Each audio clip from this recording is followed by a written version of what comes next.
Bandomoye Savadhana Mate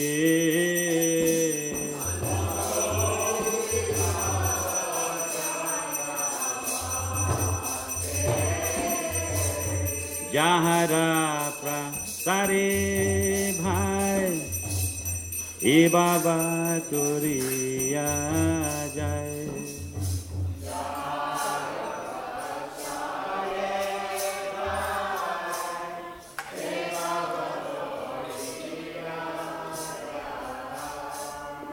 Yahara Prasare Bhai E Baba Turiya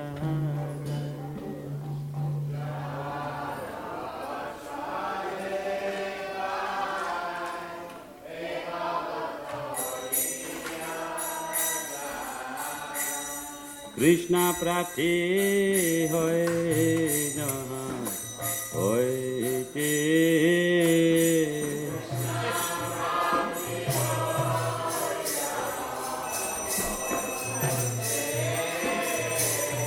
Krishna Prati Hoy Naha Hoy Te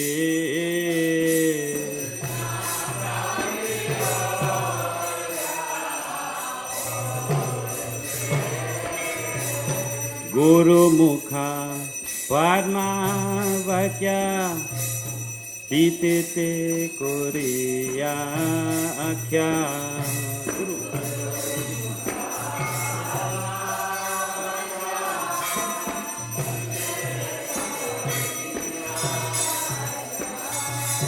Guru Mukha Padma Vakya Titete Koriya Akhya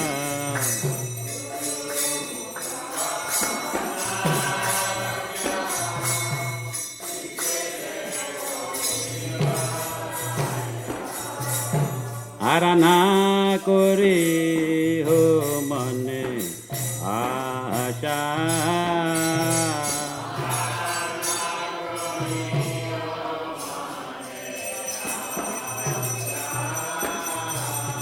Arana Kore Ho Mane Asha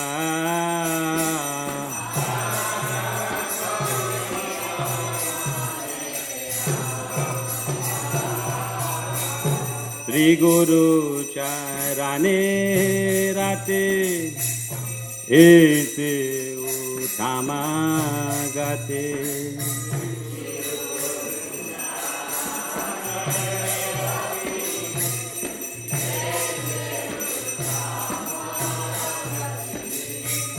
Sri Guru Charane Rate Ese Utama Gate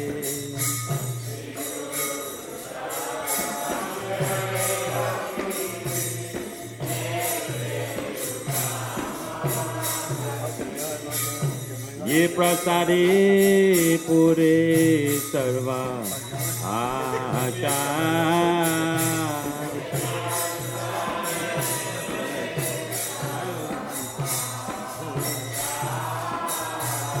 Ye Prasade Pure Sarva Asha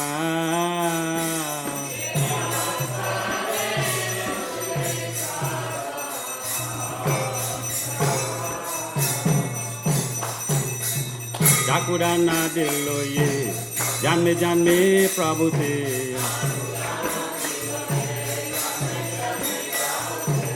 Chakurana Dilo Ye Janme Janme Prabhu Te Divya Gyani Re Prokasito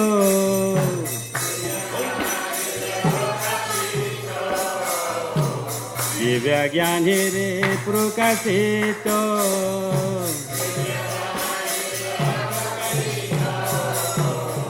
Prema Bhakti Yahoti Avidya Vinasayate Prema Bhakti Yahoti Avidya Vinasayate Virigaya Rasharito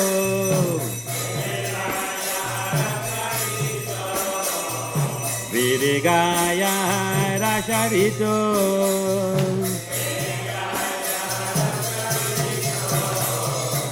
Sri Guru Karuna Sindhu Adamajanara Bandhu Sri Guru Karuna Sindhu Adamajanara Bandhu Lokanath Loke Rajivana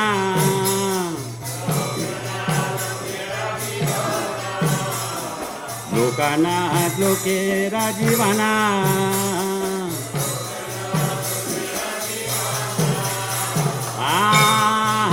Prabhu Guru Doya Deho More Parachaya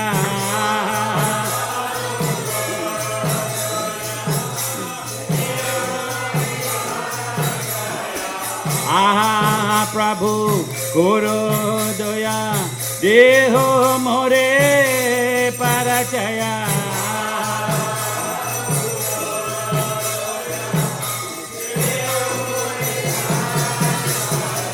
Viveya Gutu Tribhuvana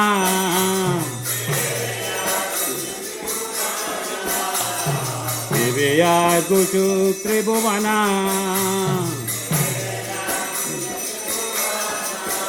Srila Prabhupada Patita Pavana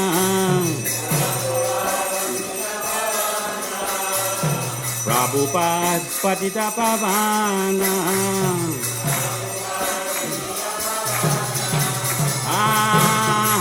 Prabhu Guru Doya Deho More Parachaya Prabhu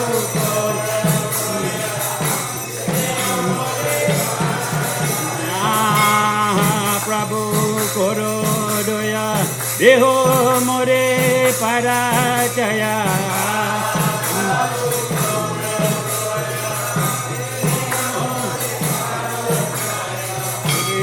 Gutu Tribhuvana Srila Prabhupada Patita Pavana Prabhupada Patita Pavana Jaya Prabhupada Prabhupada Prabhupada Srila Prabhupada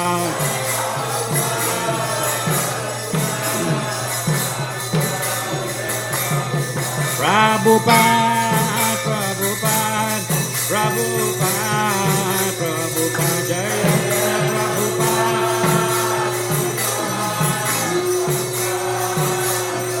Jaya Prabhupada, Prabhupada, Prabhupada, Prabhupada.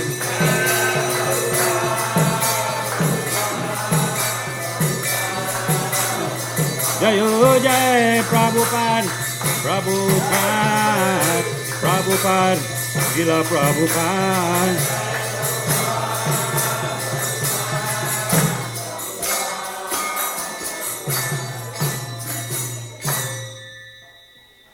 Nama Om Vishnu Padaya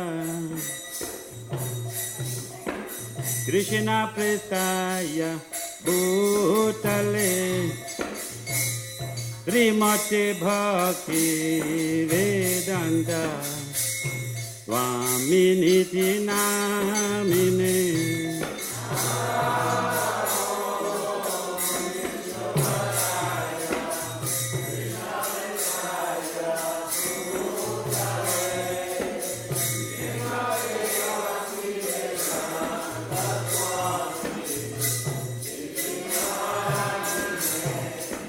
Namaste Saraswati Devi Gauravani Pracharane Nirvasesha Shunyavadi Pushyatishatarane Namaste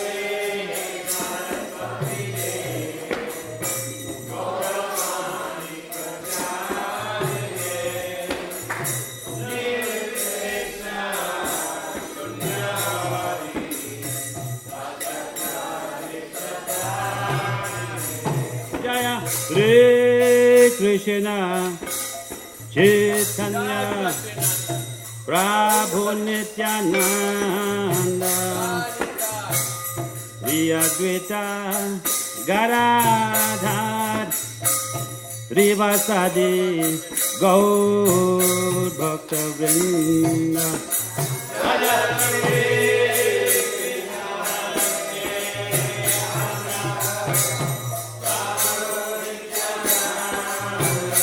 Gaur Hari.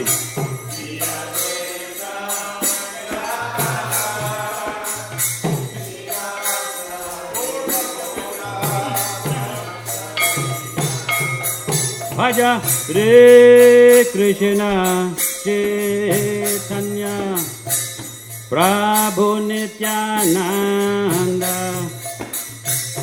Shri Advaita Gadadhar Srivasadi Gaura Bhakta Vrinda.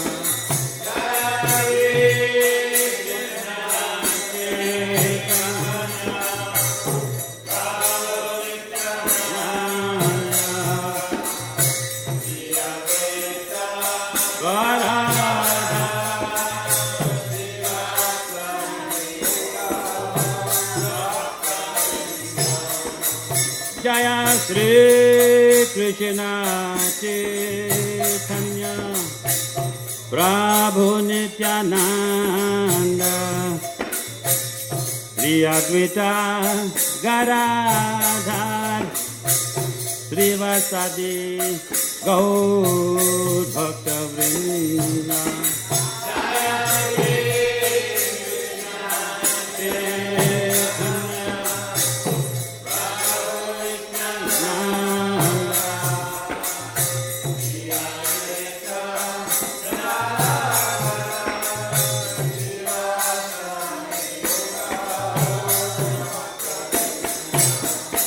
Hare Krishna, Hare Krishna, Krishna Krishna, Hare Hare, Hare Rama, Hare Rama, Rama Rama, Hare Hare.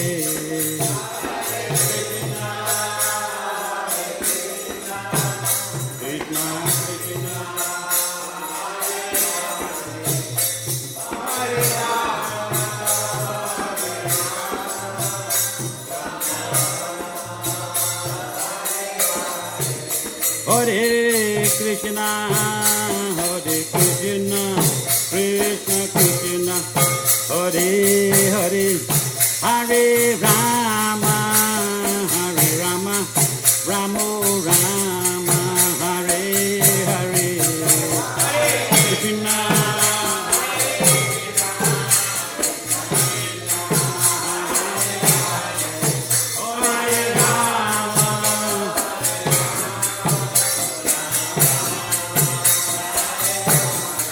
Hare Krishna, Hare Krishna, Krishna Krishna, Hare Hare, Hare Rama, Hare Rama, Rama Rama, Hare Hare, Krishna,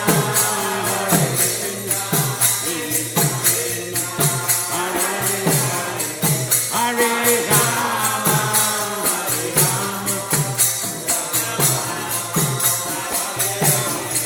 Hare Krishna, Hare Krishna, Krishna Krishna, Hare Hare, Hare Rama, Hare Rama, Rama Rama, Hare Hare.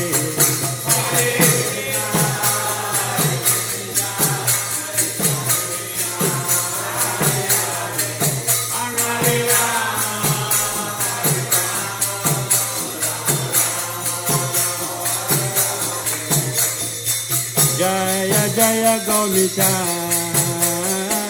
Jaya Jaya Gaurita,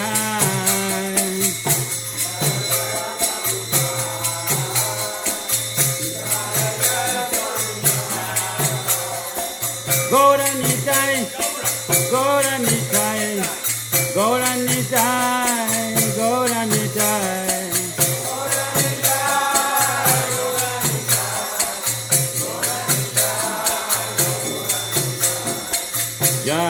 Jaya Gaunitai, Jaya Jaya Gaunitai.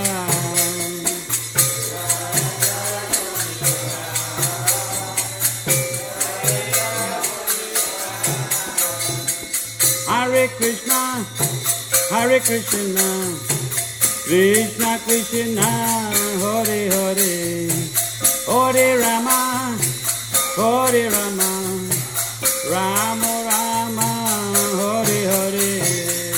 Hare Krishna,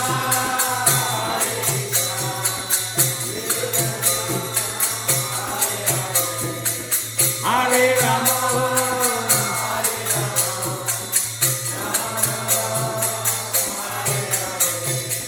Hare Krishna, Hare Krishna, Krishna Krishna, Hare Hare, Hare Rama, Hare Rama, Rama Rama, Hare Hare, Hare Krishna, Hare Krishna,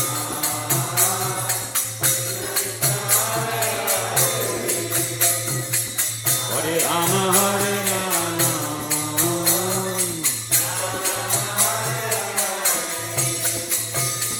Hare Krishna, Hare Krishna, Krishna Krishna, Hare Hare, Hare Rama, Hare Rama, Rama Ram, Hare Hare, Hare Krishna,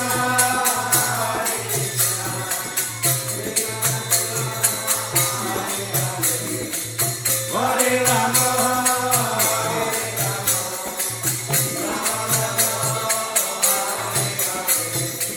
Hare Krishna, Hare Krishna, Krishna Krishna, Hare Hare, Hare Rama, Hare Rama, Rama Rama, Hare Hare, Hare Krishna, Hare Krishna,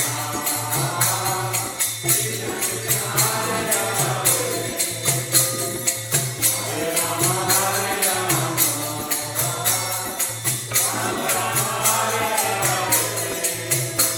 Hare Krishna, Hare Krishna, Krishna Krishna, Hare Hare, Hare Rama, Hare Rama, Rama Rama, Hare Hare.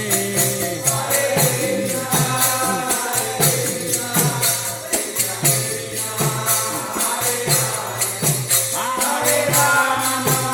Hare Rama, Jaya Radhe Sham, Radhe Sham, Radhe Sham, Jaya Radhe Sham.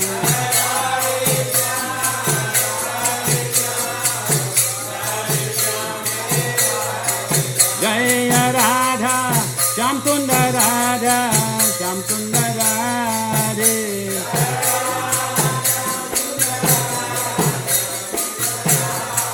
Jaya Krishna Balaram, Krishna Balaram, Krishna Balaram, Jaya Krishna Balaram.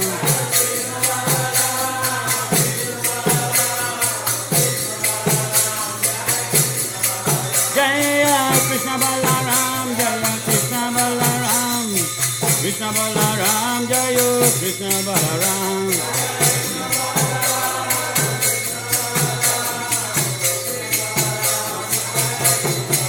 Hare Bol, Hare Bol, Hare Bol, Hare Bol, Nitai.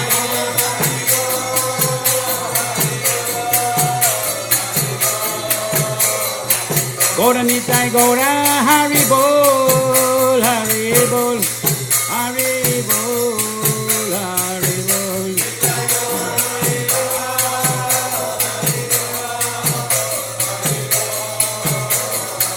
Nitai God, Hare Bol, Hare Bol, Hare Bol, Hare Bol.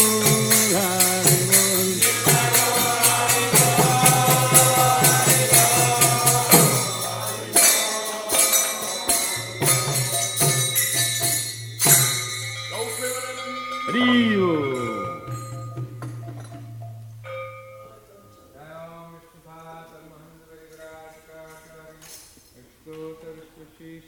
Sri Bhaktivedanta Swami Prabhupada ki jai. Jai Om Vishnupad Paramahansa Parivrajikacharya Ashtotarashta Shri Srimad Bhakti Siddhanta Saraswati Goswami Maharaj Prabhupada ki jai. Ananta Koti Vaishnava Vrinda ki jai.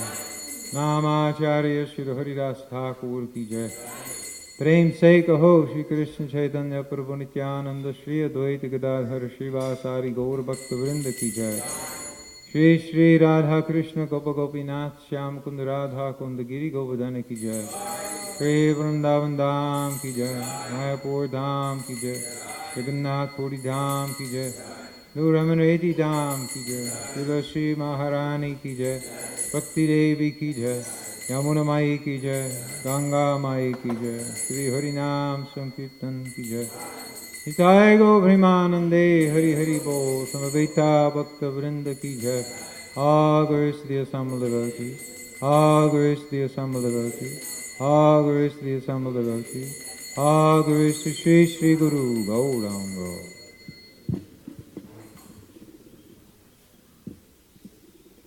Hare Krishna. So I got something very interesting in my email this morning. It's from Ram Bhadra in New York. And you probably, you may not know that in New York City, there is a special committee that their whole job is to put signs at all the parks throughout New York City, especially explaining who is the person that this park is named after. So part of the Historical Signs Project, within their textbook, okay, where they're explaining, there's a lot of information explaining that there's 1,700 parks and playgrounds, and they're all named, and all of them get these signs put up on them. So within the textbook from this Historical Signs Project Committee through the City of New York, it says, one of Tompkins Square Park's most prominent features is its collection of venerable American elm trees. One elm in particular, located next to the semicircular arrangement of benches in the park's center, is important to adherents of the Hare Krishna religion. After coming to the United States in September 1965, A.C. Bhaktivedanta Swami Prabhupada, 1896 to 1977, the Indian spiritual leader, founded the International Society for Krishna Consciousness in New York. Did I not print the other side? Dang it. Oh, here it is. Okay. He worked from a storefront on nearby 2nd Avenue that he used as the Society's American headquarters.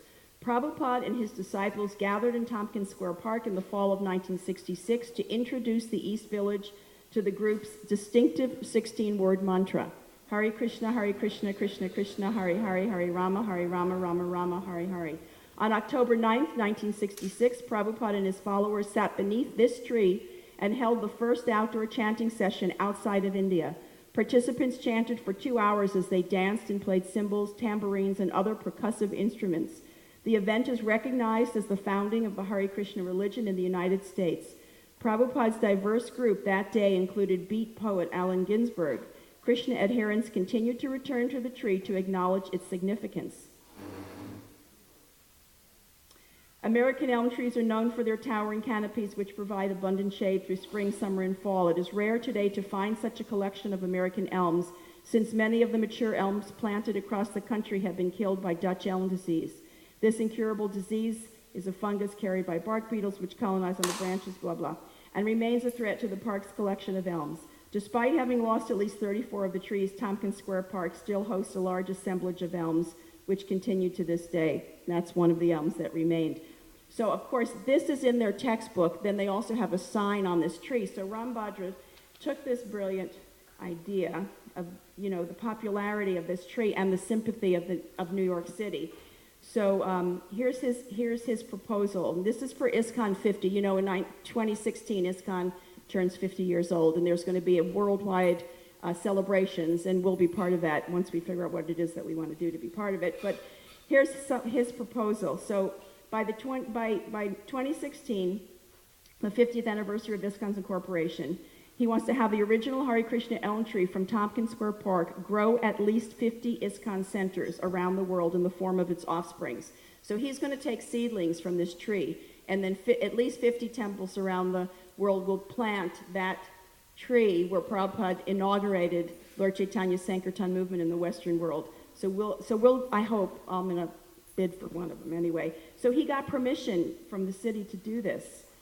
He said the Hare Krishna element of Tompkins Square Park is the place where Srila Prabhupada held his first public Sankirtan, thus inaugurating Lord Chaitanya's mission in the Western world.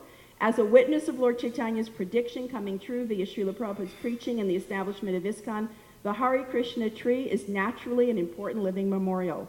Having an offspring of this original sacred tree grow at a number of ISKCON centers across the world will help foster unity and the sense of belongingness to Srila Prabhupada's original mission and spirit for many generations to come. And then he has another plan that I thought was really interesting.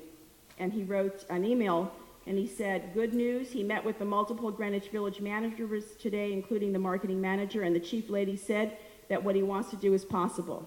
The quality element, okay, so he's talking about the signs. They're gonna make our sign out of the highest grade stainless steel with engraving because they're currently done in wood, and this will be much more long lasting. And he wants to attach a sign to a steel pole directly inside the fence and with the sign held above the fence for viewing as possible. So he wants to put that sign in a better position, and the tree will be surrounded by kind of a little fence. A small Srila Prabhupada tribute garden is possible, and I'm meeting with them next week to discuss my idea. If you look at the photo of the Hare Krishna tree I sent with the web URL with the Allen Ginsberg video clip, you'll notice a large circle of cobblestones surrounding the tree. I want to replace those stones with 108 stones with spiritual engraving, then encircle the inlaid stone circle with the short 16-inch green steel see-through garden fence and an opening with a pathway to the tree for devotees who want to walk in, touch, and hug the Hare Krishna tree. So he's getting permission to do this from the city of New York, put a little joppa path around the tree so devotees can come. It's amazing. Krishna's so kind and always wants to glorify Srila Prabhupada. So I printed all this out because I just thought it was so cool. And he got permission he contacted Nurse in New York City about how to grow this tree with antifungal vaccinations, and it's quite in-depth. It's a really wonderful thing that he's doing. So all glories to Ram Bhadra Prabhu. All glories to the Hare Krishna tree. Okay, let's see what's going on today. Oh, yes, thank you. I was thinking, are we out of things to do? Okay, no, never out of things to do. Friday is Harinam in Gainesville, as usual, 5 o'clock, and then Saturday we're doing Harinam at Jacksonville Beach, and that's from noon to 3. I guess you'll leave here about 10 o'clock by caravan. So if you don't have a ride, you come and you get put in a car, and if you do have a car, we'll pay your gas, and you come and take other devotees with you, and then there's prasadam after at Vishnu Priya's house. Okay, these are the devotees who assisted their spiritual master dressing the deities today. Shri Shri Radha Sham Sundar, Gandharvika Prabhu, Chota Radha Sham Sundar, Leela Prabhu, Shri Shri Krishna Balaram, Jayanti Prabhu, Chota Krishna Balaram, Guru Prasad Prabhu, Shri Shri Gornitai, Astasaki Prabhu, Chota Gornitai, other Gandharvika Prabhu, Gurus and Lord Nishingadev, Krishna Kripa Prabhu, and Pancharatna Prabhu's giving class today, Haribol. I saw Vishaka was here, but I think she must have gone back to her place. But welcome to her in.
Sri Srimad Chaitanya Goswami Shri Bhaktivedanta Swami Srila Prabhupada Ki Jai. Jai Om Vishvara Paramahansa Varivachkacharya Sthira Sata Sri Srimad Srila Bhakti Siddhanta Saraswati Thakur Prabhupada Ki Jai. Jai ISKCON Founder Acharya Srila Prabhupada Ki Jai. Ananta Koti Vaishnava Vrinda Ki Jai. ISKCON Namacharya Srila Haridas Thakur Ki Jai. Prem se kaho Shri Krishna Chaitanya Prabhu Nityananda Shri Advaita Gadadhar Shri Vasadi Gaura Bhaktivinoda Ki Jai. Shri Sri Radha Krishna Gop Gopinath Shama Kunda Radha Kunda Giri Govardhana Ki Jai. Shri Vrindavan Dham Ki Jai. Shri Maya Burdham Ki Jai. Ganga Mai Ki Jai. Jamuna Mai Ki Jai. Tulsi Maharani Ki Jai. Bhakti Dev Ki Jai. Srila Prabhupada Ki Jai. Grantaraj Srimad Bhagavatam Ki Jai. Samaveta Bhakta Vrinda Ki Jai. All glories to the assembled devotees, all glories to the assembled devotees, all glories to the assembled devotees, all glories to Sri Guru and Sri Gauranga, all glories to Sri.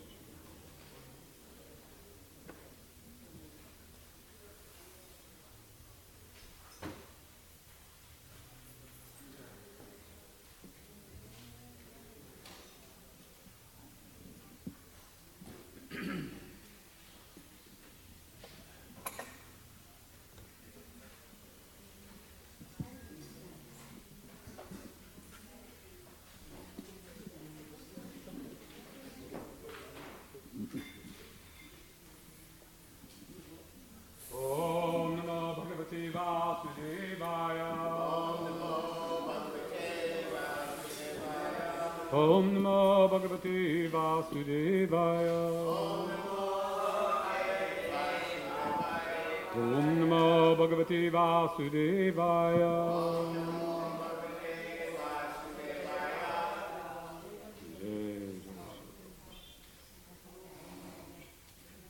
So, what's that?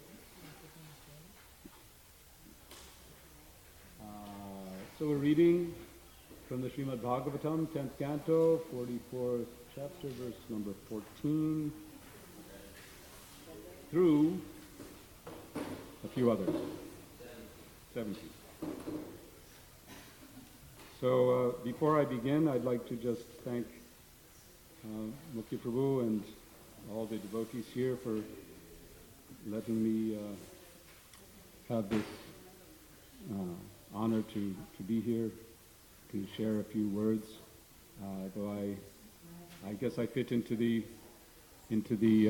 category of guest speaker. So with guests you get little extra leeway.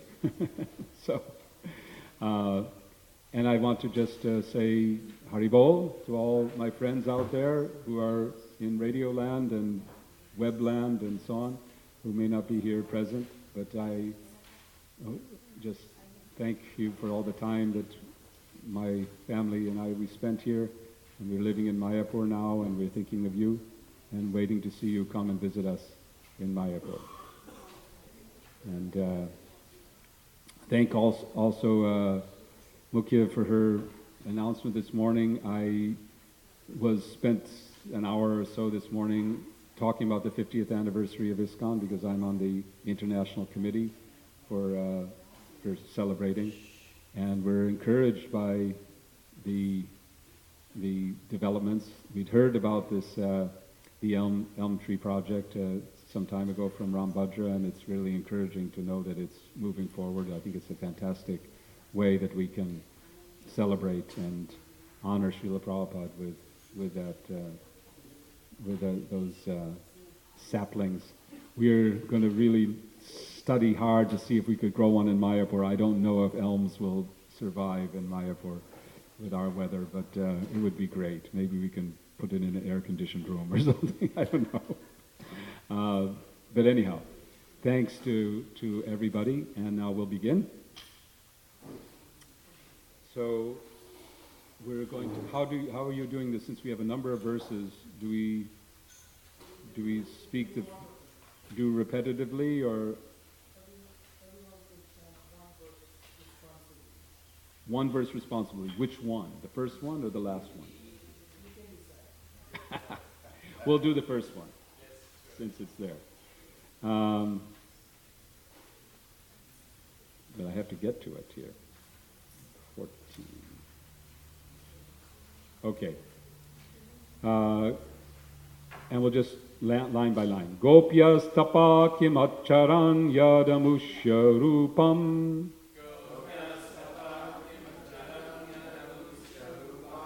Lavanya sharam ashamordvam ananya siddham. Drigvi pibantyanunusava binavam durapam.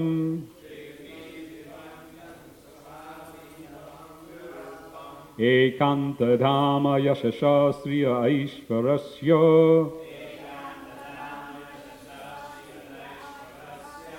Gopyas tapakim acharan yadamushya rupam. Lavanya saramasamordvam ananya siddham.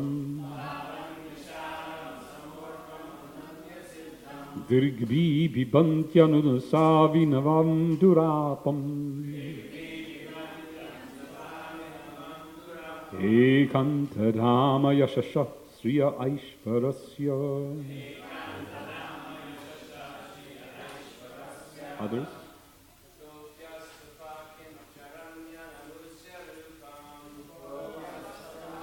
Acharam yadamushya rupam.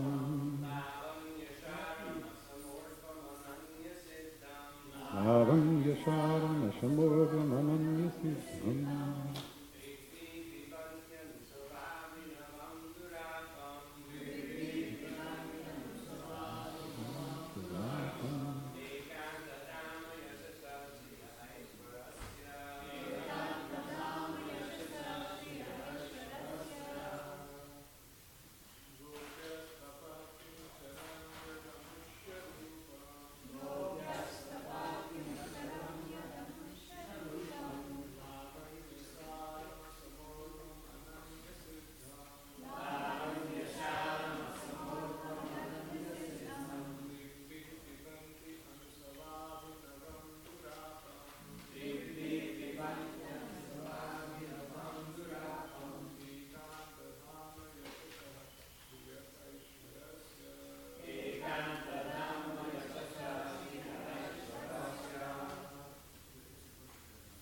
Ladies?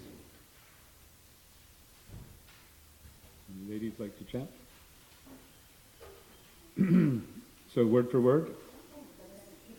Gopya, the gopis. Tapaha, austerity. Kim, what? Acharan, performed. Yat, from which? Amushya, of such a one, Lord Krishna.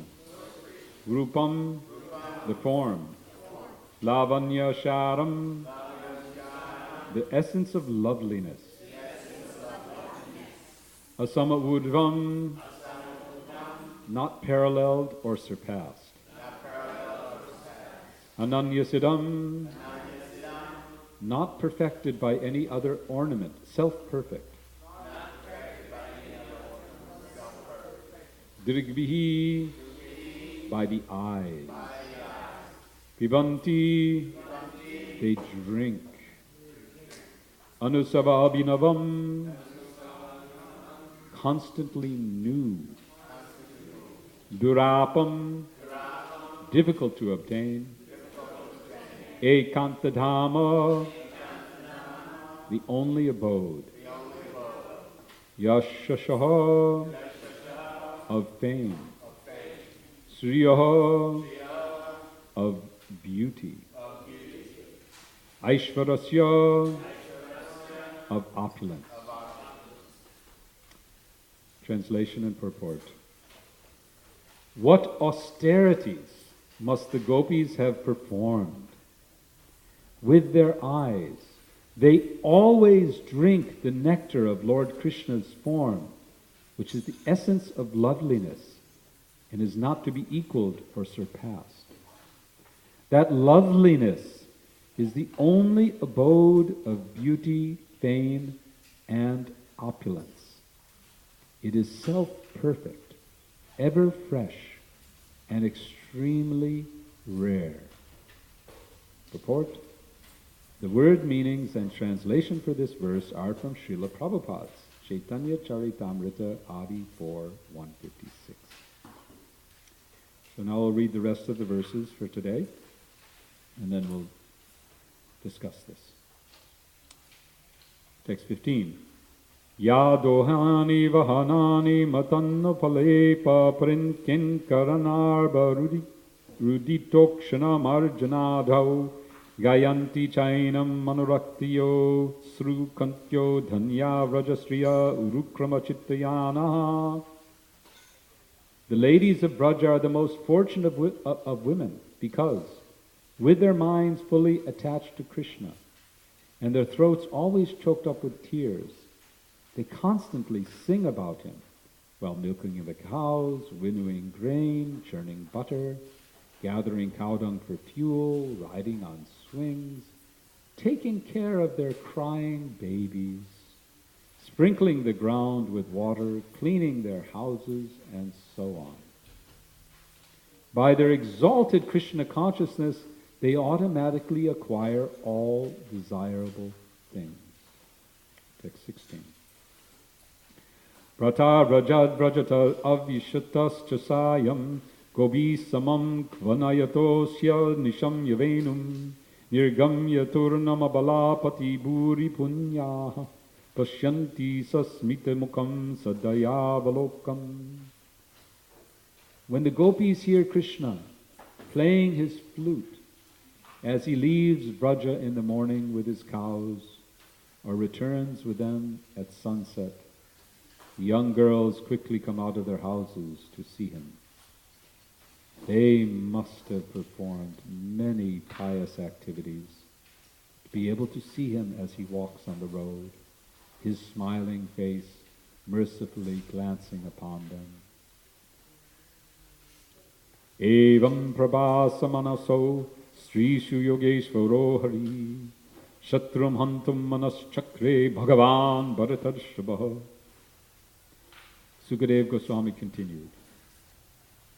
As the women spoke thus, O hero of the Bharats, Lord Krishna, the master of all mystic power, made up his mind to kill his opponent. Om Agina Tamarandasya Ginanjana Shalakaya Shiksharimalidam Jaina Tasmai Sri Gurve Namaha Mukham Karoti Vachalam Pangalangaya Te Girim Takripa Tamaham Vande Shikarum Dinatarina Paramananda Madhavam Sri Chaitanya Ishwaram. Hare Krishna. So these verses continue the conversation of the women of Mathura who are observing Krishna and Balaram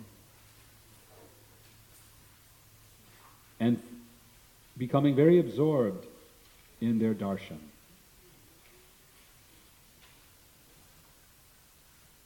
But as they're experiencing the darshan of Krishna, they're also reflecting how much more darshan the gopis receive. This darshan of Krishna is also related, as discussed in the verse that we read here, in Chaitanya Charitamrita. This particular first verse that we read, which describes the fortune of the gopis. Let's just go back to that 1 second. What austerities must the gopis have performed? With their eyes, they always drink the nectar of Lord Krishna's form, which is the essence of loveliness, and is not to be equaled or surpassed. That loveliness is the only abode of beauty, fame, and opulence. It is self-perfect, ever fresh, and extremely rare. This particular verse, as mentioned in the purport, is included in Chaitanya Charitamrita. Now, what is the context of this in Chaitanya Charitamrita? this verse is related in the manner of the thought process of Krishna. Now we are hearing these thoughts coming from the ladies of Mathura, but in the Chaitanya Charitamrita, this verse is part of the stream of thought of the Supreme Lord himself. He's thinking. It's not just the ladies of Mathura who are thinking like this. Krishna himself is thinking this. This is one of about 3 or 4 different verses where the thought of the Lord is being related by Krishnadas Kaviraj. Krishnadas Kaviraj is trying to reveal to us the inner purpose of the appearance of Lord Chaitanya Mahaprabhu. He's trying to give us some understanding of why the Lord has appeared in this unique and special avatar of Sri Gauranga, Sri Chaitanya Mahaprabhu. And he relates the thinking of the Lord, who's thinking about, first of all, he thinks about his own beauty. He describes how when he sees himself, he's amazed.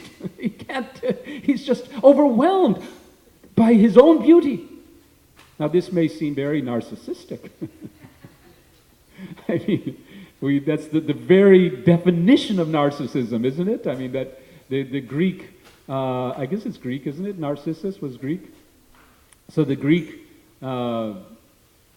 fabled person, Narcissus.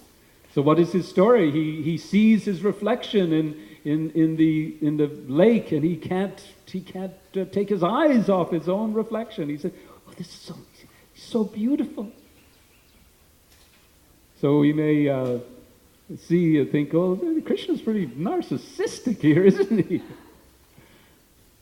Of course, we know that reflections are just like that. We are living in a reflection, and we know that the concepts of reflection, what's reflected in the material world, like narcissism. In the material world, narcissism is a major psychological defect. People who are narcissistic end up pretty, messed up in various ways because they're so self-absorbed. So this is the opposite. Krishna's self-absorption, because there isn't anything else but Krishna, so how can he be anything but self-absorbed if there's nothing but him?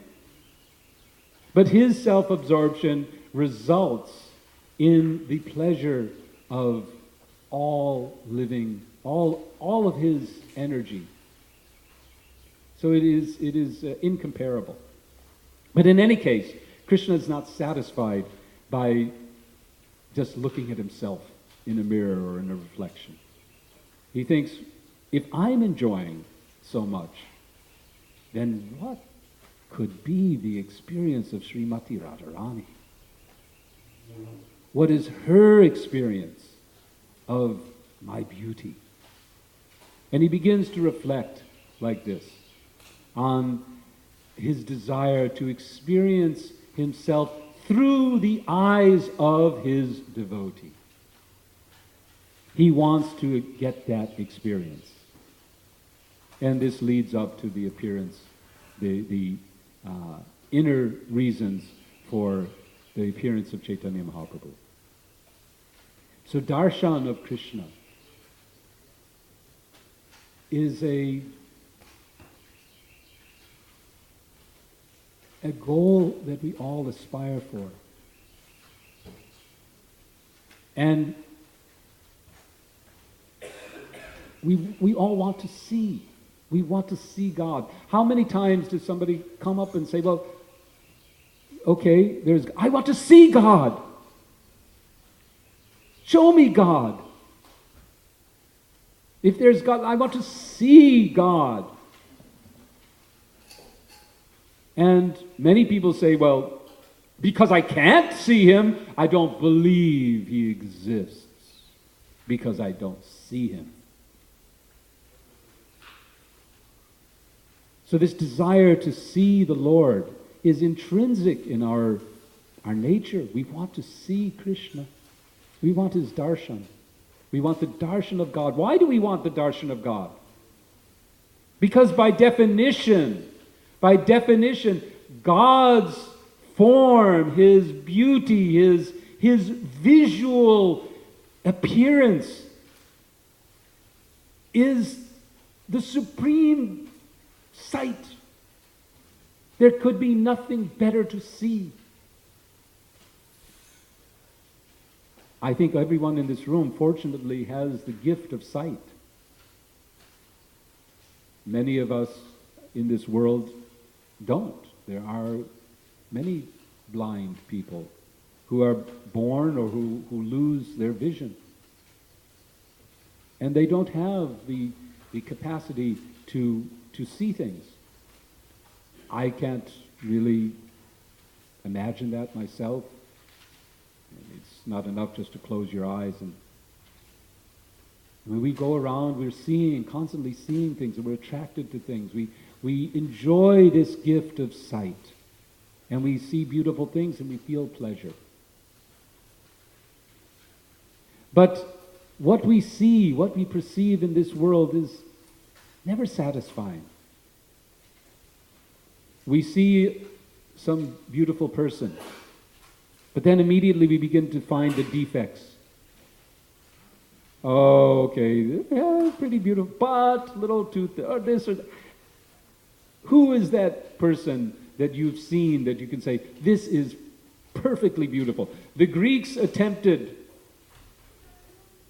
to create this sort of ideal, beautiful form and statue. And you have these Adonis and Venus de Milo and so on, attempts to represent, because we never find such perfect beauty. Perhaps in ages past. And perhaps if you were to go to the heavenly planets, you might find some people who are approaching that level of beauty. In the past, we know that some of these denizens of heaven would come to this world, and people would be so caught up. We have many examples in our Shastras of kings with great fortitude who were enraptured. They were completely taken over by the beauty of a Apsara or Gandharva. Who's that? Yes, in our age, Cleopatra, the beauty that sunk, what is it? They say sunk a million ships or something. Paris, the Helen of Troy, the whole Trojan War over a beautiful woman. We have the Shantanu and his pastime in the Mahabharata. So, beauty in this world attracts us and can cause great attachment. But by and large, especially in this age, beauty is kind of, it's becoming more rare to find true beauty in this world. So maybe that's one of the benefits of Kali Yuga, that it's not so beautiful to entangle us in that way. But in any case, the point is that this natural desire is there to seek out beauty, visual beauty, to see beautiful things. And Krishna is the most beautiful. So how do we see Krishna? Atat Sri Krishna Namadi Na Bhaved Raya Indraye.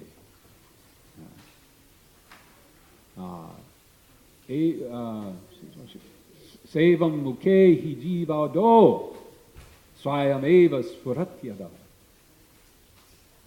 So the Sri Krishna's Nama, his name, form, qualities, his beauty it's all unapproachable by our senses.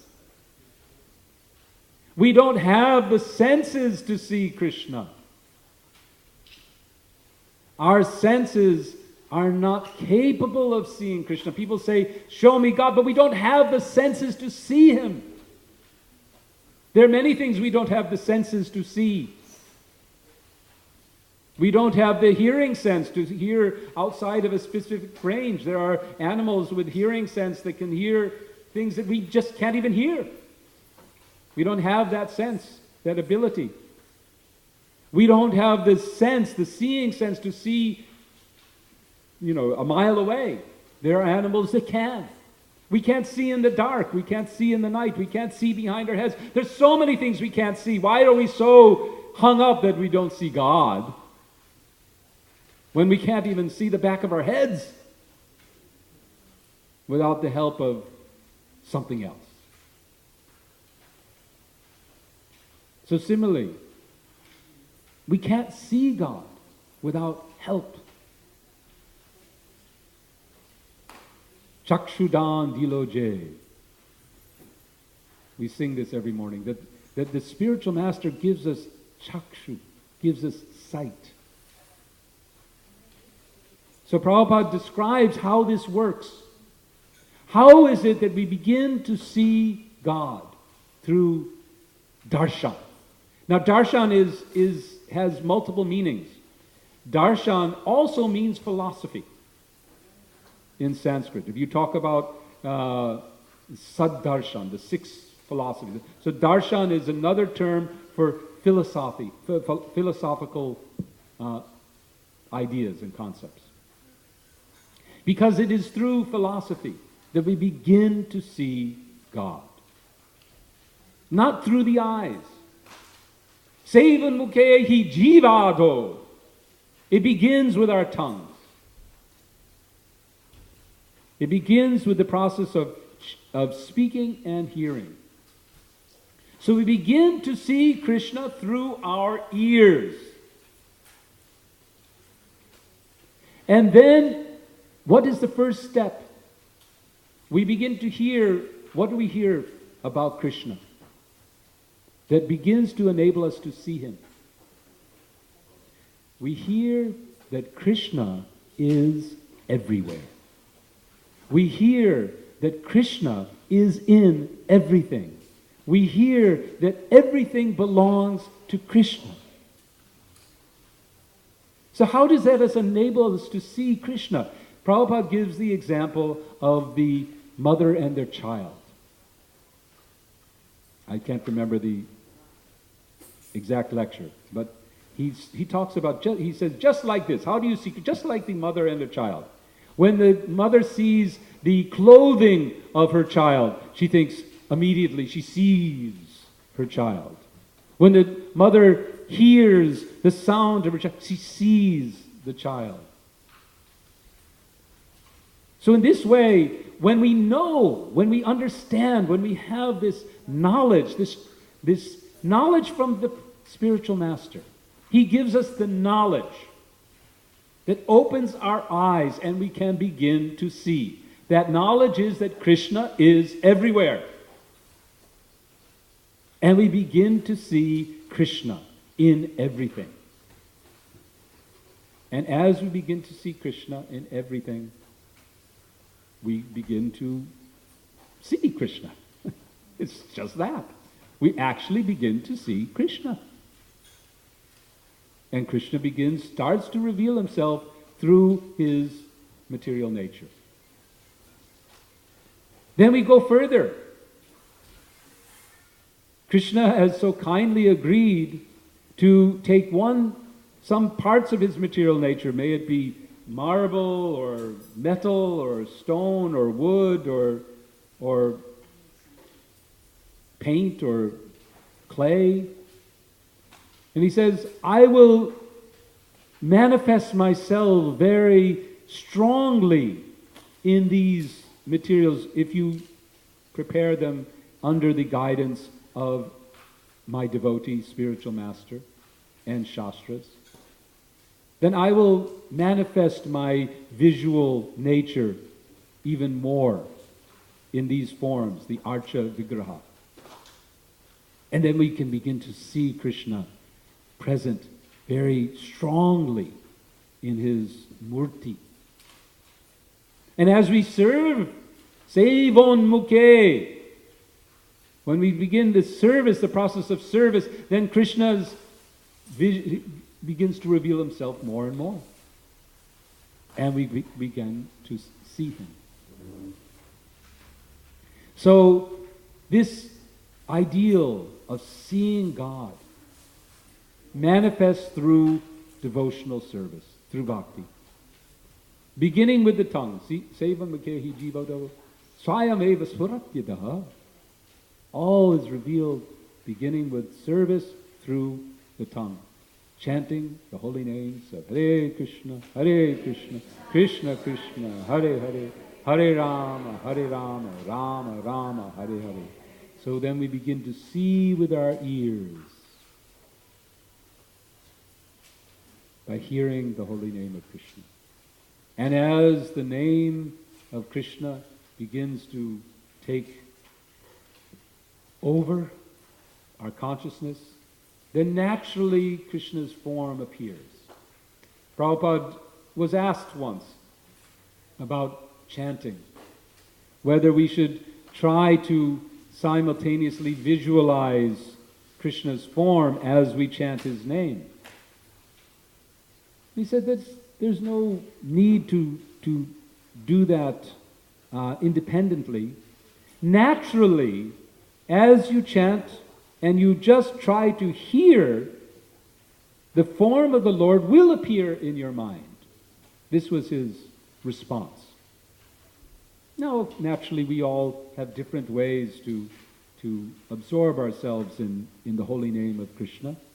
And sometimes it can be very helpful to gaze upon these wonderful pictures, the deity form of the Lord, and engage our visual sense in that way and help us to meditate on the name. But we should, in any case, be focused on simply hearing the holy name, and know that the Lord will reveal his form, his pastimes. Now we have here, these verses are also very interesting in that we find here the women of Mathura, they're glorifying the gopis for seeing Krishna. But what has just happened? Krishna's left Vrindavan. Physically, or apparently, he's gone. The gopis aren't seeing him. They aren't on that level. It appears that they aren't hearing his flute. They're not seeing him. And yet, the residents of Mathura, and we find that now Krishna is going to stay in Mathura for a long time, then he's going to go to Dwarka. And so there are all these other devotees of Krishna who are going to end up seeing Krishna in that sense more than the gopis. The gopis had Krishna from our external vision, from our,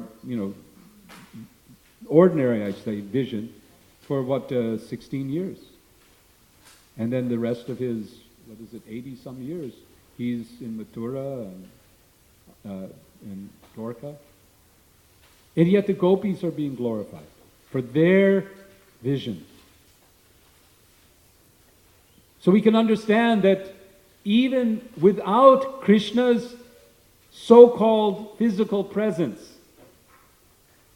the gopis are able to see Krishna more wonderfully and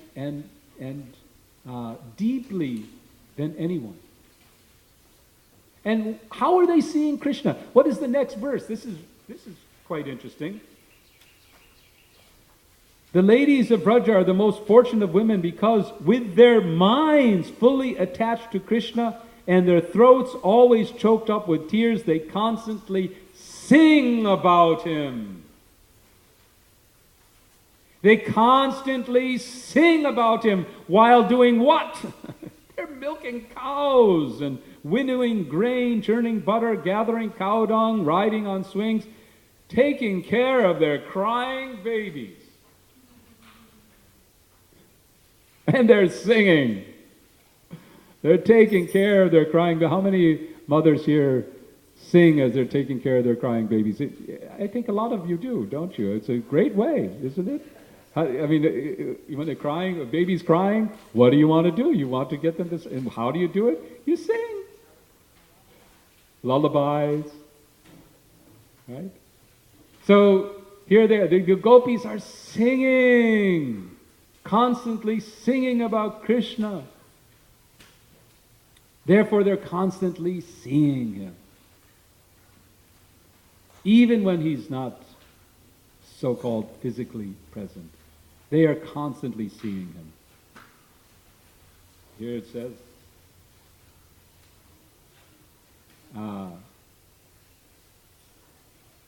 then the next verse, when the gopis hear Krishna playing his flute, they come out to see him. And his smiling face mercifully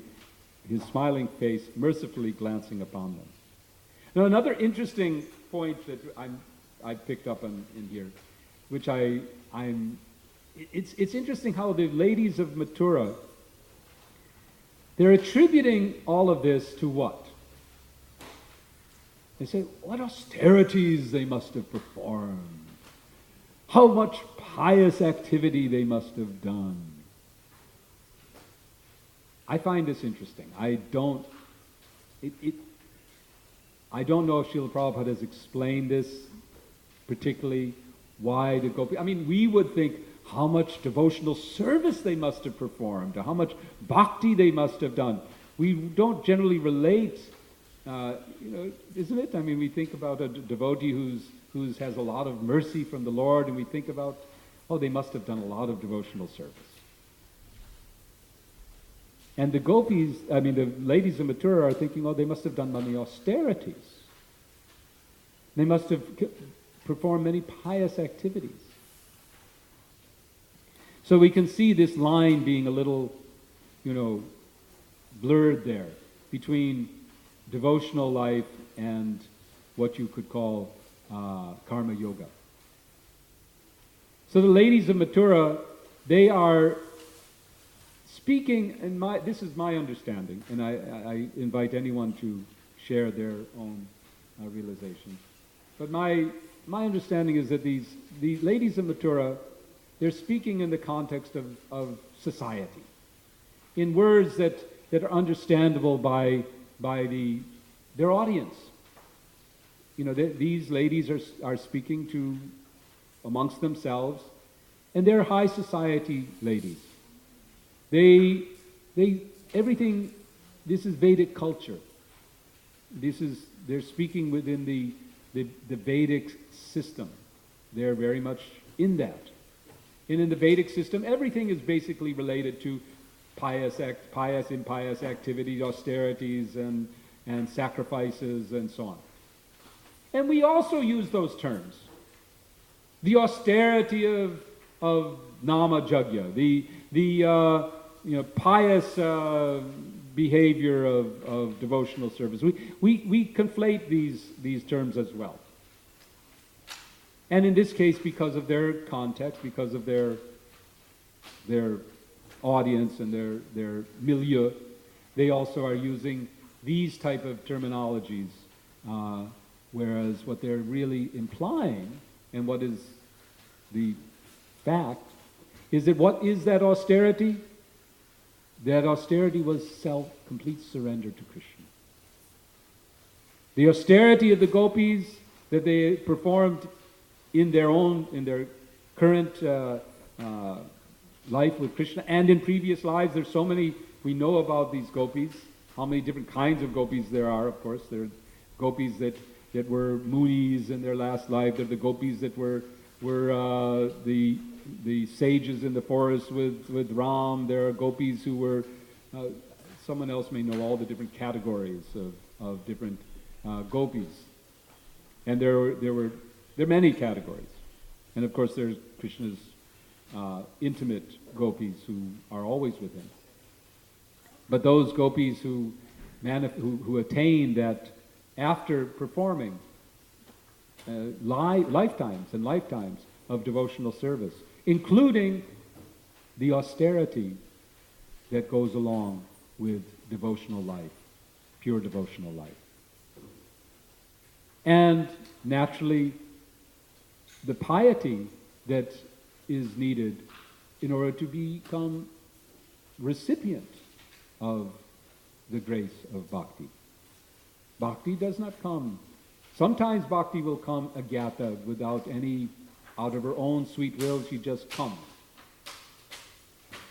But without piety, the soul can't receive bhakti. If a soul has not done any pious activity, then they generally will not be open. And although there'll be some effect, they don't get it. And I think Srila Prabhupada was asked about this. And he said, what have we done to deserve devotional service? We haven't done anything pious. And then Prabhupada said, well, I've made your piety. I've given you.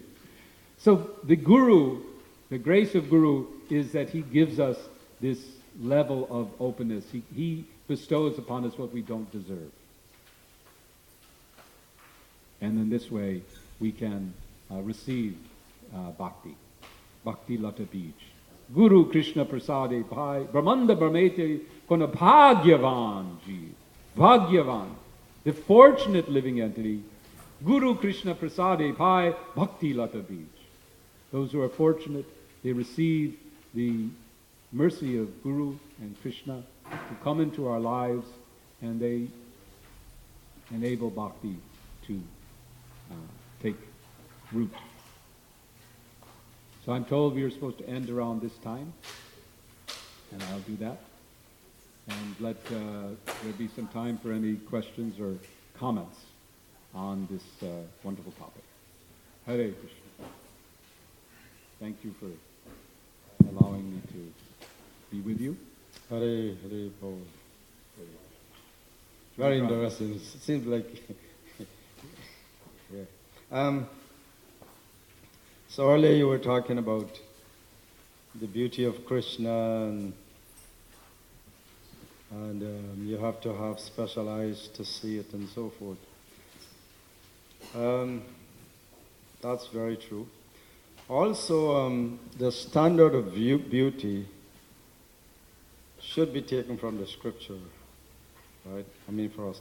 But we also find that in the Western world, their standard of beauty is a little different.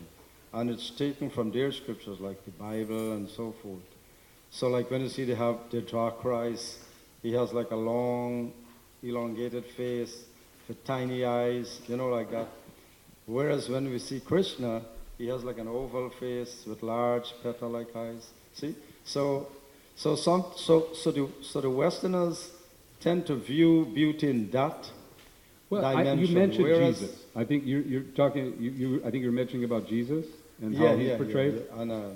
Jesus is because although Jesus is accepted by Christians as God in human form, his particular feature is that he's an ordinary man. He's not an extraordinary man. He's not extraordinarily beautiful. He's not extraordinarily wealthy. He's not extraordinarily anything. He's one of us. That's part of the attractiveness of Jesus is that he isn't extraordinarily beautiful. He isn't anything special physically. His special nature is in his heart. It's not external. Whereas when Krishna appears, it's very difficult for him to conceal his beauty. Lord Chaitanya Mahaprabhu, although in many ways is an ordinary person. I mean, he was born in a Brahmin family, just some pious family, but his beauty was extraordinary. In fact, it's described that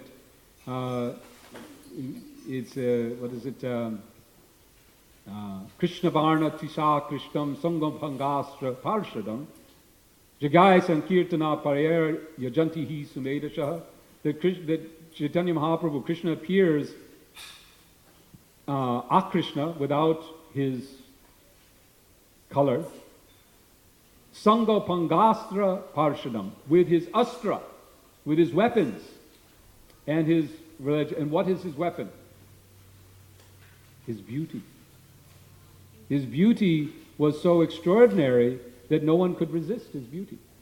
So yes, I don't know that there's so much of a difference in standard of beauty, but there is definitely a difference in how, philosophically, religiously, how people, the Greeks, if you look at the Greek standard of beauty, I mean, they created their deities.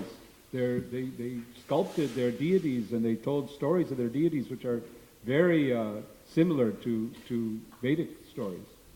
So there appears to be a universal standard of beauty. This appears to be, this is debated, whether there is such a, universal standard of beauty. Or is it all, beauty is in the eye of the beholder, right? You know that. So is it that? Or are there universal principles of beauty? What do you think? Well, now it's like in the eyes of the beholder, but in the past, like in the past, with people who really have wisdom, they see it scripturally, through the eyes of the scriptures. But now they see through the eyes of the beholder, you see.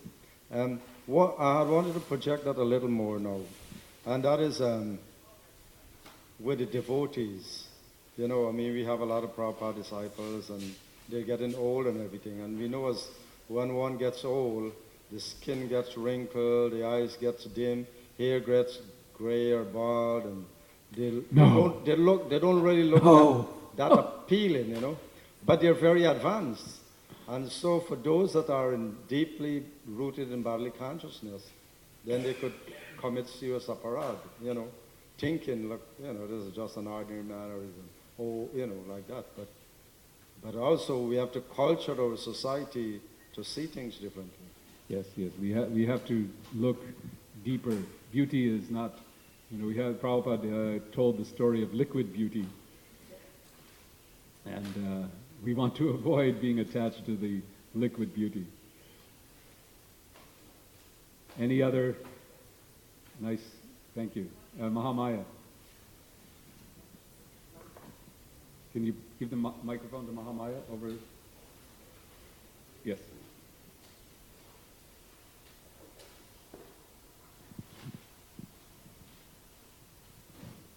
So you're asking the question about beauty. So I've read somewhere that in some part of the world, I can't remember where it is, Turkey or someplace like that, that a man having a very large nose is considered extremely attractive. And I just thought I'd bring that up because I don't think everybody would agree with that. But in that part of the world, that's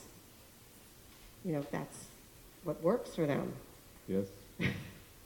Yeah, there are many interesting conceptions of beauty in different cultures, and it's a deep study. Now, some philosophers will say that yes, there's a ideal standard of beauty. This was one of the Greek philosophers were attempting to look at that, and there were a few things that they propose, like the golden, what's it called, the golden mean, and so on, that certain proportions are aesthetically pleasing.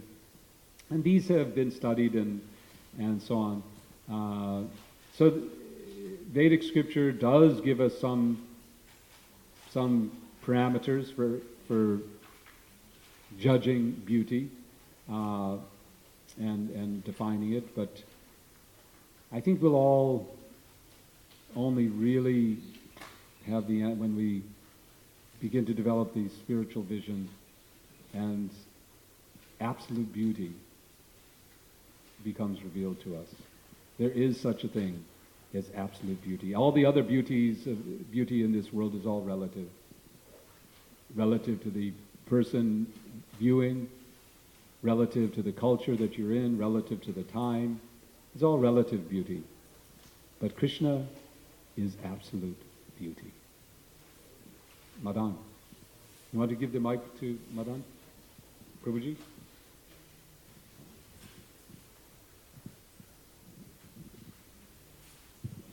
Well, for the sense enjoyers, generally there's the piety. The more one is pious, generally they have nicer features. It's listed as there's 4 types of things that Aishwarya, Shribir, like that nice, attractive bodily features, opulence, good birth, education. Like that was a sign of piety, and of course the opposite of that, if you're having legal problems or if you're born in a bad family, with low education or ugly, those were health problems, those were considered impious. But in our line we have Queen Kunti saying that if you're actually aspiring for any of these things, it'll become a disqualification in your being able to feelingly call out for the Lord's holy name. So that the whole Karma Kanda section, which is generally the default in this material world, puts those on a, because Krishna, as you're pointing out, he's the emblem of beauty. So in this world, we're imitating. And the worship that other people give to someone who's beautiful, they make different comedy shows about that, that if someone's extraordinarily pretty or good looking, that the whole world acts differently to them. Or if they had one person who did the opposite of that and thought, oh, they were very attractive and they dressed themselves in a non-attractive way, how no one acted the same towards them. Yeah. So it's a part of the manipulative process of imitating Krishna Matsara. Yeah. Hare Krishna. I think we can end here. Praise Thank you. Jai Shri Prabhupada. Hare Hare Bol. Hare Krishna. Srimad Bhagavatam ki Jai.